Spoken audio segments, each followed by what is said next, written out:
warahmatullahi wabarakatuh. Perkenalkan, nama saya Dewi Ratnawati bersama dengan rekan-rekan saya. Perkenalkan, nama saya Sahrul Gunawan.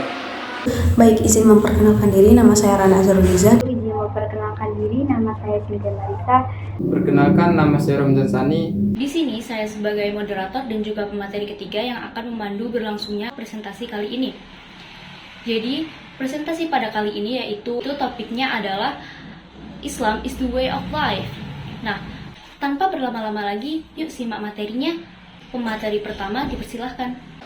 Tentang materi pertama yaitu Islam sebagai way of life.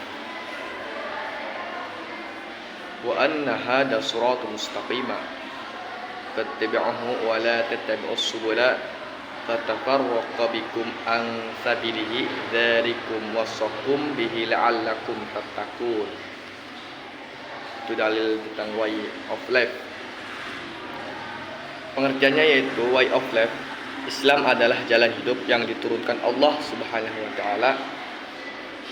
Islam sebagai way of life merupakan ajaran yang memberikan petunjuk, arah dan aturan-aturan syarat, sehingga akan datang tercapai kebahagiaan yang hakiki di dunia dan akhirat.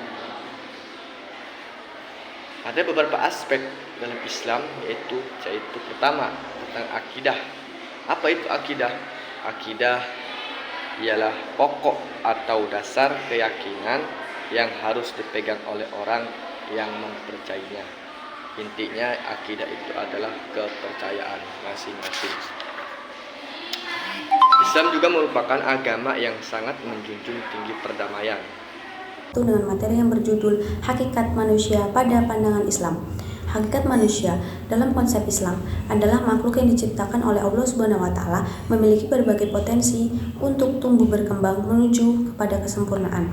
Para ahli kerohaniahan Islam atau lebih populer para ahli ilmu tasawuf memandang manusia bukan sekedar makhluk yang lahir berakal, akan tetapi manusia merupakan seorang hamba Allah Ta'ala yang mempunyai dua dimensi lahiriah dan batiniah. Berbicara masalah pertumbuhan atau perkembangan, kata kunci utamanya yaitu perubahan. Perubahan diri pada manusia terdiri dari perubahan kualitatif akibat dari perubahan psikis dan perubahan kualitatif perubahan dari fisik. Sekian yang dapat saya sampaikan. Materi akan dilanjutkan oleh pemateri selanjutnya. Yang ketiga, ada manusia dan kehidupan. Islam sebagai pandangan hidup adalah bagaimana cara kita menjalani hidup yang benar menurut Allah, atau sering kita sebut dengan mendapatkan ridhonya. Kita meyakini dengan sadar bahwa posisi hamba harus patuh pada Allah Sang Maha Pencipta. Atas dasar itulah barangkali manusia harus selalu mendapatkan dirinya pada agama yang lurus dan juga datang dari Allah dan agama yang sesuai dengan konsep pencipta fitrah manusia. Nah, berhubung dengan materi kita yang ketiga kali ini adalah manusia dan kehidupan. Teman-teman sudah tahu belum sih manusia itu apa? Manusia itu makhluk apa sih sebenarnya? Nah, manusia adalah makhluk yang diciptakan Allah Subhanahu wa taala dengan sebaik-baiknya dan jasad maupun lainnya. Manusia juga dilengkapi dengan akal, perasaan, dan kehendak yang tercipta dalam diri masing-masing. Perjalanan hidup manusia dimulai dari alam ruh, ketika Allah Subhanahu wa taala mengumpulkan semua ruh manusia yang akan diturunkan di bumi. Setelah itu, satu persatu ruh dihembuskan Allah dalam rahim ibu atau yang kita sebut janin. Setelah lahir, ia akan memasuki kehidupan dunia, di mana ia bisa berkehendak untuk memilih mana yang baik dan buruk bagi dirinya, dan kehidupan yang nantinya akan berpengaruh pada kehidupannya kelak di akhirat, atau kita sebut surga dan neraka. Jika kematian datang menghampiri, maka putuslah hubungannya dengan kehidupan dunia, dan selanjutnya ia akan memasuki alam barzah. Alam ini adalah masa penantian yang penuh kesengsaraan bagi kaum pendosa dan penuh kebahagiaan bagi yang beriman dan berakhir pada hari kiamat kelak.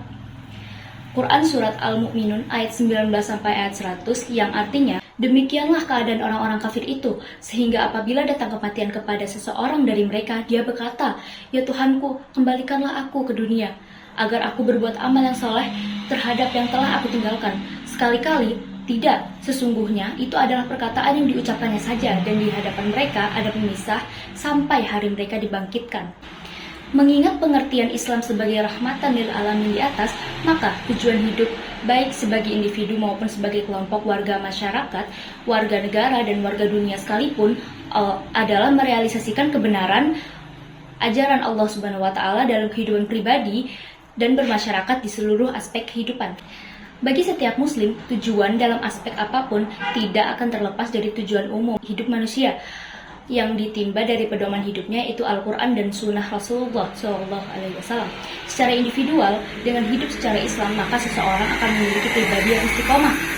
Sesungguhnya orang-orang yang mengatakan Tuhan kami ialah Allah, kemudian mereka meneguhkan pendirian mereka pada malaikat dan turun kepada mereka yang mengatakan, janganlah kamu takut dan janganlah merasa sedih, dan gembirakanlah mereka dengan jannah yang telah dijanjikan Allah kepadamu.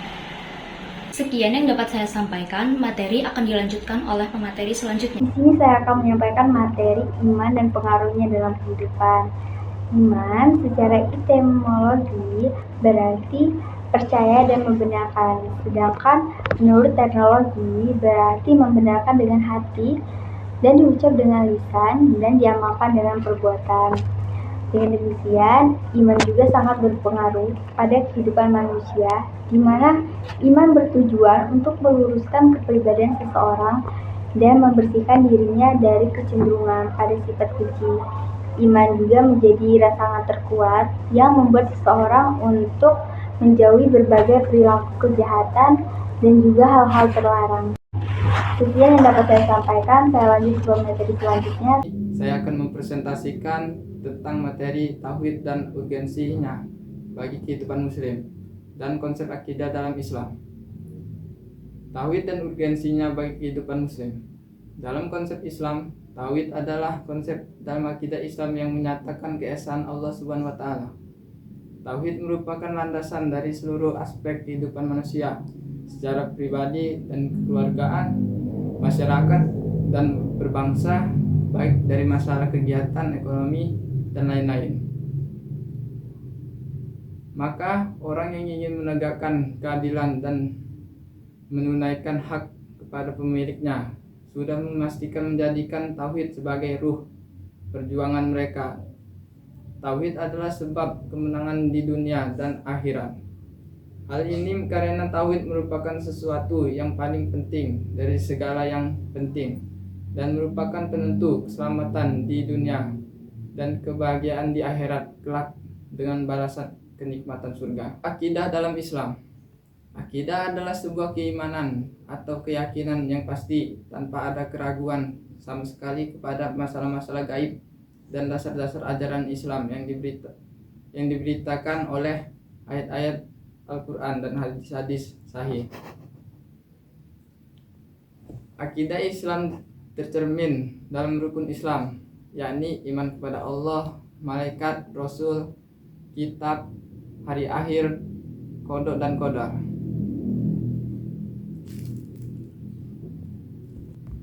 Beberapa fungsi dari akidah adalah sebagai petunjuk hidup yang tepat sehingga dapat membedakan mana yang baik dan mana yang buruk.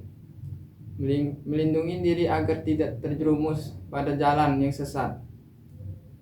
Memurnikan niat beribadah dengan untuk mencari ridha Allah Subhanahu wa taala. Memperkokoh keimanan dan mencari kebahagiaan di dunia dan akhirat. Sekian presentasi dari kelompok saya. Jadi kesimpulan dari materi kali ini yang berjudul Islam is the way of life adalah pada dasarnya manusia diciptakan oleh Allah untuk menjadi khalifah atau pemimpin, yaitu untuk mengabdi atau beribadah kepada Allah Subhanahu wa taala. Dan Islam merupakan jalan hidup yang diturunkan Allah Subhanahu wa taala untuk mengatur semua aspek kehidupan manusia guna mewujudkan kemaslahatan dan menghindarkan kerusakan dan bahaya dari seseorang baik dulu, sekarang, dan hari yang akan datang, sehingga akan terciptalah kebahagiaan yang hakiki di dunia dan akhirat. Dalam Islam, akidah, tauhid, dan iman perlu dipelajari dan diamalkan dalam kehidupan. Akidah adalah perkara yang wajib diyakini keberadaannya tanpa ada keraguan sama sekali. Tauhid adalah konsep dalam Islam yang menyatakan keesaan Allah Subhanahu wa taala. Sedangkan iman berarti membenarkan dengan hati. hati, diucapkan dengan lisan, dan diamalkan dengan perbuatan. Sebagai seorang muslim, perlu menghindari perbuatan syirik karena sangat berbahaya bagi kehidupan di dunia maupun kehidupan di akhirat. Seseorang yang berbuat syirik tidak akan diampuni dosanya oleh Allah Subhanahu wa taala. Seperti yang tertera dalam Quran Surat Al-Ma'idah ayat 2, berlomba-lombalah kamu dalam urusan kebaikan dan ketakwaan, dan janganlah berlomba-lomba dalam dosa dan permusuhan. Baik, sekian presentasi yang dapat kelompok 1 sampaikan. Terima kasih atas waktu dan perhatian yang Bapak dosen dan teman-teman berikan kepada kami.